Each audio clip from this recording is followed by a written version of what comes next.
we're back with Arlene Dickinson, one of Canada's top entrepreneurs who's had phenomenal success in many fields, from television to books, consultancy to consumer products. We're going to talk to Arlene about her wine persuasion. So welcome back, Arlene. Hi, Dally.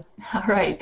So now, how did you start to acquire a taste for good wine? We talked about early experiences, the dark days, but how about as you started to discover better wines? Was there a certain person who introduced you to good wines? You know, there was actually. There was a fellow who was a friend of mine who started to, when I very early, many years ago, I'm going to go back maybe 15, 20 years ago, and I started to say to him, I don't know how to order a great wine. I'm not sure exactly what I'm doing. I'm always intimidated when I go into the liquor store because I don't want to buy something that's going to be bad. And now he had collected a lot of wines. He was actually the first person I'd ever met who was really a wine collector. And he, at that point in time, I remember this was going back many, many years ago, told me that I should start thinking about the S's. And I said, well, what do you mean the S's? And he said, well, there's Opus and Camus and Dominus. California guy. California guy. And then he said, and then you can remember the Chateau Montalinas and the Farnientes. And he gave me, I'm just kind of rattling off, but he was a California guy. But he was actually kind of helping me understand that there were different things to look at. And he had me taste all those wines. And now today those wines are all very expensive. They weren't as expensive back then. Yeah, but they were still a little on the pricey side. And he said, what you do is you buy them and you store them and you keep them, and they appreciate with age. And if nothing else, if they don't go up in cost value, they go up in wine value in terms of taste.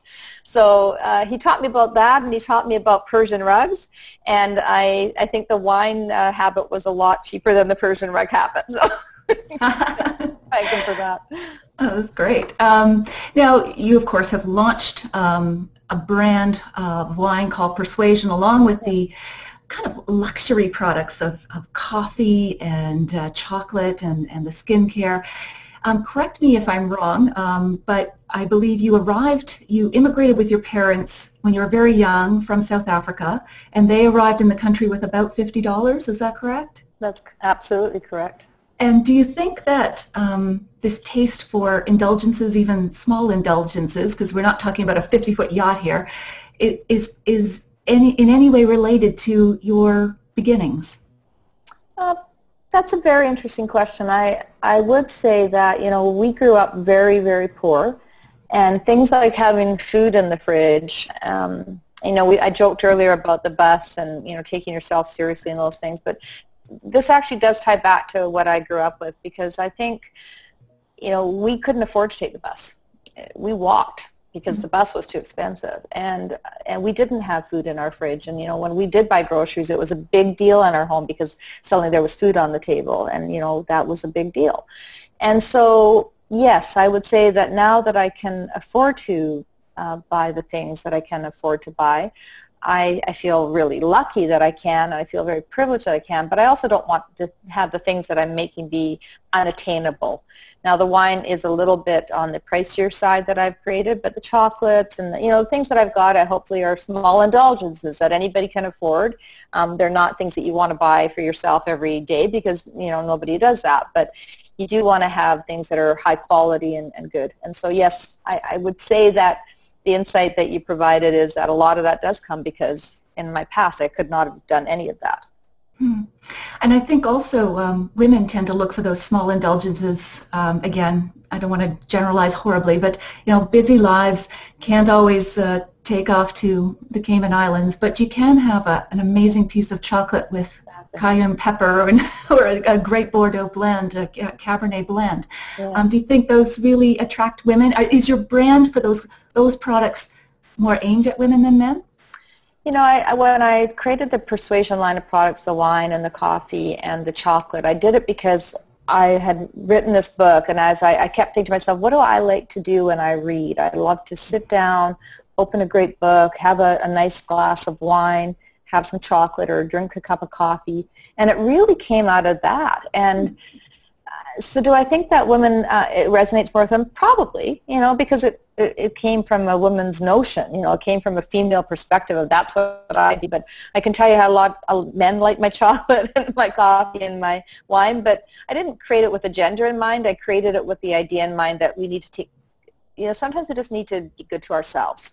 Sometimes we just need a moment, and we don't need to sweat about anyone else, and women do not do that enough. That's something I can say. We're caregivers, and sometimes we don't care for ourselves.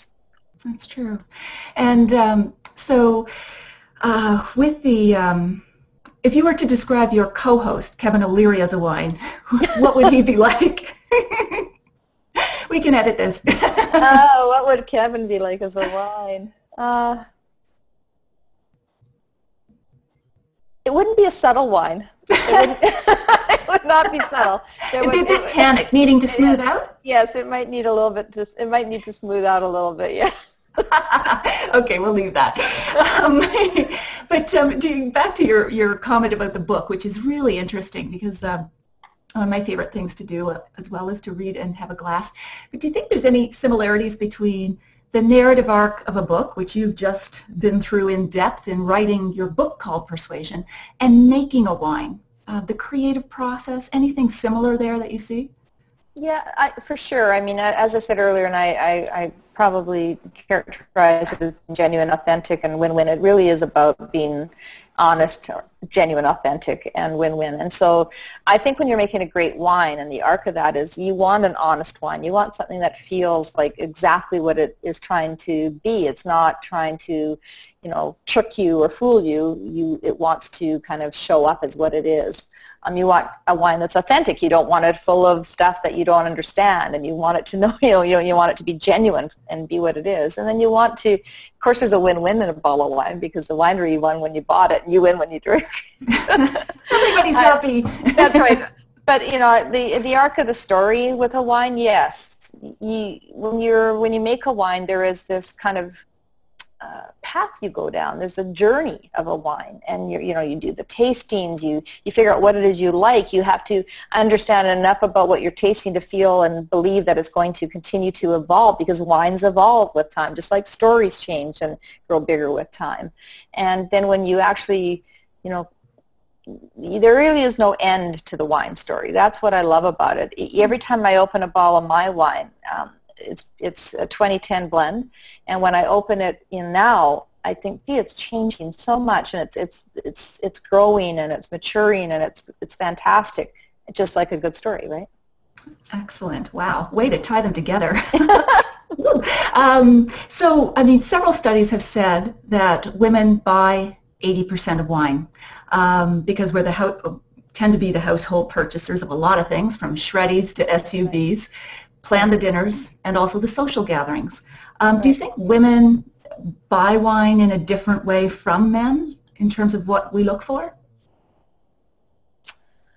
I don't know the stats on that. I don't know what we would be looking for. I think we may be more attracted to the beauty of the bottle and the beauty of the label. That actually, I think, is meaningful, or the interest of it. And I'm not saying we're fooled by it. I think it's just, it adds to it. It's like looking at a beautiful home that's well decorated. You could love the home, but if it's well decorated, that's a big plus, right? So probably a little bit of that goes on.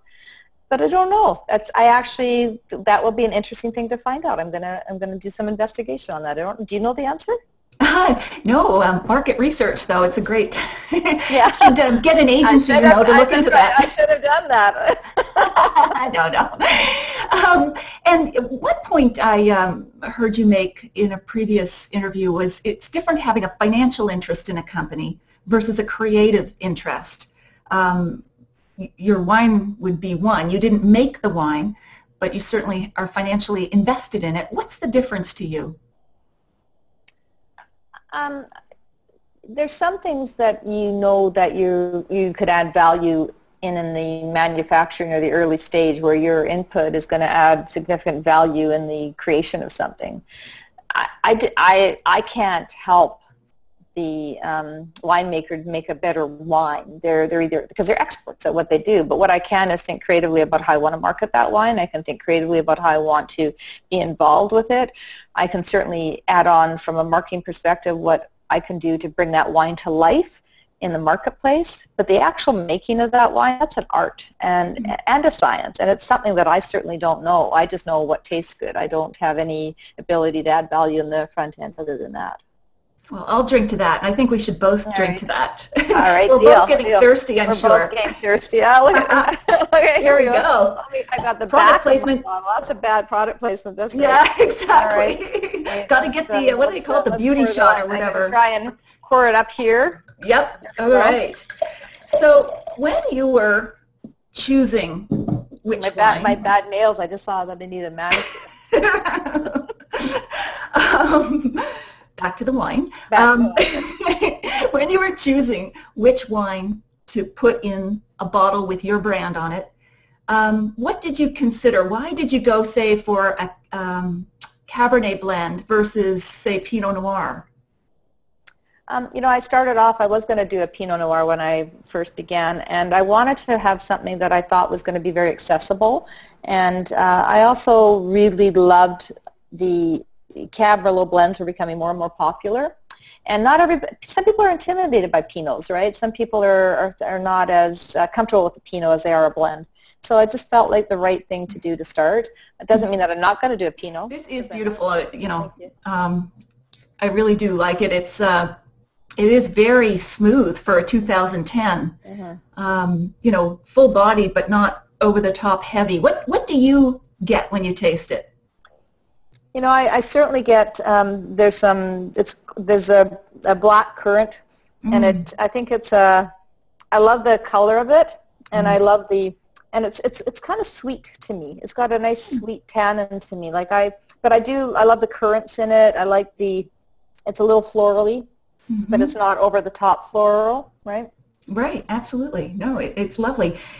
One other question I have to ask, because I know you're such a big proponent of Canadian companies. Why didn't you make a wine in Niagara or the Okanagan? It's a question that I do get asked a lot, and I can tell you that I am looking into actually making a wine up here now. Oh. The reason I bought and I got involved with this company is there's a long story behind it, of which was partly a commitment that I'd made to do this a long time ago. And because I wanted to stick to my commitment, I did it. But I also think that we can't be so protective about everything. We have to think about being global operators, just like the way the Canadian wineries need to sell their products worldwide. They need to also accept that people have varying tastes and they're going to buy product from around the world. So I'm not going to apologize that it's not a Canadian wine, but I will tell you that I will definitely look to be doing a Canadian wine, and I would like to support a winemaker here that can come up with a great product, and there's lots of them. So I'm excited about it, but it doesn't mean that this is any less because it's not Canadian. Absolutely, and I'm sure after we post this video, you will be getting a lot more tweets and emails. I hope so. I do want the Canadian wineries to know that I'm definitely committed to doing something up here as well. Wow.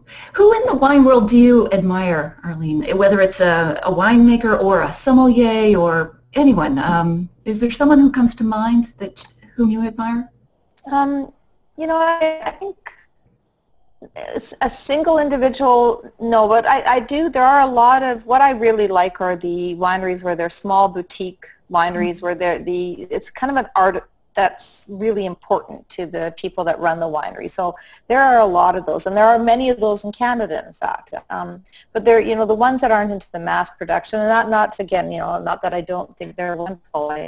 I do think, though, that these small batch wineries are coming up with little kind of jewels and little pieces of art, and that fascinates me. So I like that a lot. That appeals to me. And I also like the people who kind of left behind their life and said, I'm going to go and buy a winery and followed their dream. And so, there's, whether it's, there's so many of them now that have done that in the U.S. And even some people in Canada have done that, right, where they've bought a winery and they've quit their corporate jobs and they're pursuing their dreams. So I admire that too. Yeah, it seems to be wine is the sunny second refuge of new careers, whether you've been a doctor or a lawyer or, from all walks of life, actually. The interesting stories, which is what makes this business, I think, so fascinating. It is, and every time you go on like wine tours and you stop in somewhere and you actually talk to the owners, they all have great stories. So I admire that. I love to. We're back to mentorship, right? There's a great story everywhere. Absolutely. Well, to finish up, if you could have a glass of wine with anyone, living or dead in history, who would it be and why? Oh, wow, that's a tough question. I mean, from a personal perspective, if I could have anyone back for a moment in my life, it would be my father. So I would say that I would want to have a glass of wine with my dad. Would you share this one with him? Absolutely, absolutely. I think he'd enjoy it. Oh, that's great. Thank you so much, Arlene. This was a wonderful conversation. I wish you all the best with this. I'll post the links as to where people can buy this wine. Thank you. And keep on doing the great work you're doing. Thank you so much, Natalie.